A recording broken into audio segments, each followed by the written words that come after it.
Hey guys, this is Adam with Tech Secrets Revealed, and today we're going to show you a few tweaks that can really help to improve the performance and responsiveness of your Windows 10 operating environment. There really isn't much more to say with the intro, so without further ado, let's just jump right in.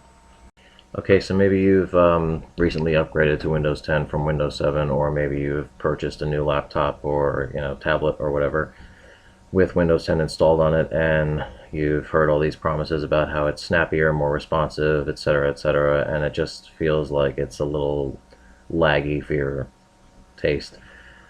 Um, well, the first thing we're going to do here that will help, especially on low memory systems, is we're going to adjust the boot options. Now, by default, Windows, even if you have a dual core, quad core processor, it's basically programmed to only utilize one of those cores during boot, which makes the computer take forever to boot up.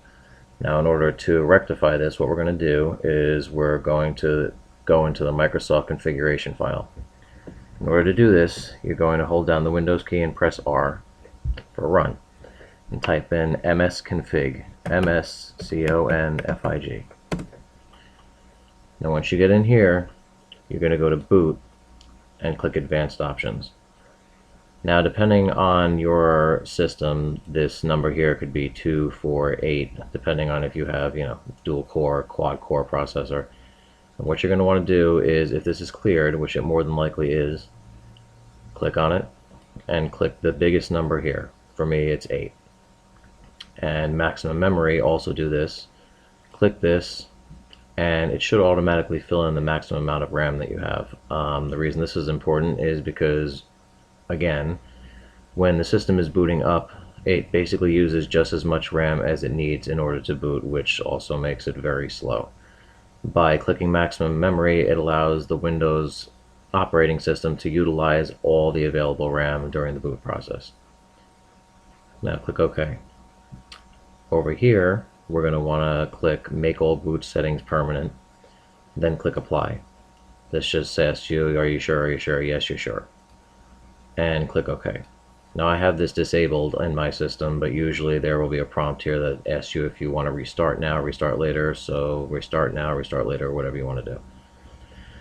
The next thing we're going to do, actually two things in the same area, are change the advanced settings in the system. These will be especially helpful on low memory systems. Anything that's below like 8 gigs of RAM or so will really benefit from these. So what we're going to want to do with this is we're going to click on the Start menu. We're going to go down to Windows System, and then we're going to go to the Control Panel. Now, once we're in Control Panel, click on System and Security, and then click on System again.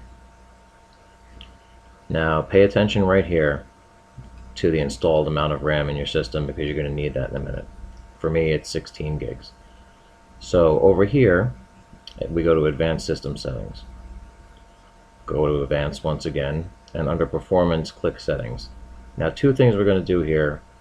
One is under Visual Effects. Clear all the animations. You won't even notice they're gone. Click anything that says Fade and clear that out, and Shadows under anything. These are things that are barely even noticeable, but believe it or not, they take a lot of system resources, and Windows is known for being a memory hog. So anything that you can do to free up the tiniest bit of memory will definitely help the speed of the system. The second thing we're going to do, and keep in mind this is why you need this number over here, we're going to click on Advanced, and where it says Adjust for Best Performance of, make sure this says Programs. If it's in background services, it's not going to help you very much. Programs are things that are running in the foreground that you're actively using. Under Virtual Memory, what we're going to do is click Change. Unclick automatically page, this thing. Under here, what you're going to want to do is click Custom Size. Now, the number we're going to want in here is about 1.5 of whatever this number over here is. Now, the easy way to figure this out, because I don't know about you, but I kind of lose count once I get into 5 or 6 digits. We're going to once again hold down the Windows key and press R and type in calc.exe. That'll bring up the built-in Windows calculator. Now, as we know, a standard gigabyte is 1024 megabytes. So in order to get 1.5 of this, you're going to want to do 1024 times 24. And that will bring you to 24,576. So take that number and fill in both of these with that number. And hit set.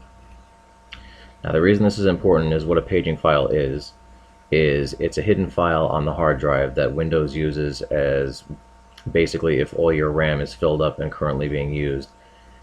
It uses this file, you can think of it as extra RAM kind of thing. It's an overflow file, it only uses it when it absolutely needs to, but having it sitting there is definitely going to help your speed. Click OK. This tells you you have to restart before it takes effect. Click OK again, and click Apply, and click OK. Exit out of all this, click OK, yada yada yada. Normally you could click Restart now, but I'm going to click Restart later since we have other things to cover. The next thing we're going to cover is startup programs. Now, this used to be in the Microsoft configuration file, but as of Windows 10, they changed it to Task Manager. So in order to get to that, you're going to hit Control, Alt, and Delete on your keyboard, which will bring this up, and click Task Manager. Now you're going to want to go over here to Startup and disable anything that you don't absolutely need when the computer starts. Like for instance, this is just a cleaning program, this is my VPN program. What's another good one down here? Steam client. I would only need this when I'm actually playing a game. Over here it'll show you the startup impact on some of these, and I can tell you from experience that Steam, for instance, has a huge impact on startup. It adds probably about 15-20 seconds to the boot time, which is kind of ridiculous. So disable anything you don't absolutely need, and then X out. The next thing we're going to do is we're going to turn off the running of background apps. Now there's really no reason to have anything running in the background. It basically just steals system resources that you could be using for things that you're actually using right now. So how we get into that is go down here, click Start, and go to Settings. Where you're going to want to go in here is scroll down and go to Privacy. I'm not really sure why it's there, and keep scrolling down over here and click on Background Apps. And make sure this slider is set to off. It will be set to on by default, and if you scroll down and look at some of this stuff, there's no reason you need, for instance, a calculator running in the background. And Get Help is running in the background. Now, in order to use this, if you ever need to, you still can use it. The difference is it'll just take a few extra seconds to load. If this were set to on, this is basically sitting in the background waiting for you to use it 24 hours a day and eating up system resources that you can use for other things. The last thing we're going to cover here, which actually makes a drastic difference, however, this one is going to take a little while to be applied in Windows, is turn off indexing service. What indexing service is it basically, think of it as like a Dewey Decimal System, but for your hard drive. So anytime you look for a file, it has it nice and neat, and it is able to find it basically right away. This eats up an enormous amount of system resources, and the difference is really not even noticeable if you're looking for a file. It might take 2 or 3 extra seconds. To me, it's not worth it, so click on the Start menu, and we're going to go to Settings. Now under Settings, we're going to go scroll down to Search, and then we're going to hit Searching Windows. Now in this prompt, we're going to go all the way down here and click Advanced Search Indexer Settings. And then we're going to go down here and click Modify. Once you're in here, click Show All Locations. Now you're going to want to uncheck anything that's up here, it doesn't matter what it is, and click OK. And then you're going to click Close. X out of this. Now the next time you restart your computer, it may take a little longer that one time because it's basically undoing the indexing options that have been set this entire time. But after that, you should see a noticeable difference. There are plenty of other things that can be shown, but I guess that'll be for another video because the 6 that I've shown you really are the ones that make the biggest difference. And there you have it. It's all free stuff, it's all built into Windows, and it all makes a huge difference. The only things I want to point out here are, one, if you have a solid state drive as opposed to a standard platter hard drive, the paging file shouldn't really be set above the equivalent of 6 gigs, which would be 6,144 megabytes. The reason for this is that the solid state drive is so fast that past there's really no difference that's noticeable. So all you'll be doing is eating up hard drive space as that paging file gets bigger and bigger and bigger. And the second thing is the indexing service is especially important to turn off if you have a solid state drive as opposed to a standard mechanical hard drive. The reason for this is that solid state drives run off of flash memory, and they have a finite lifespan basically.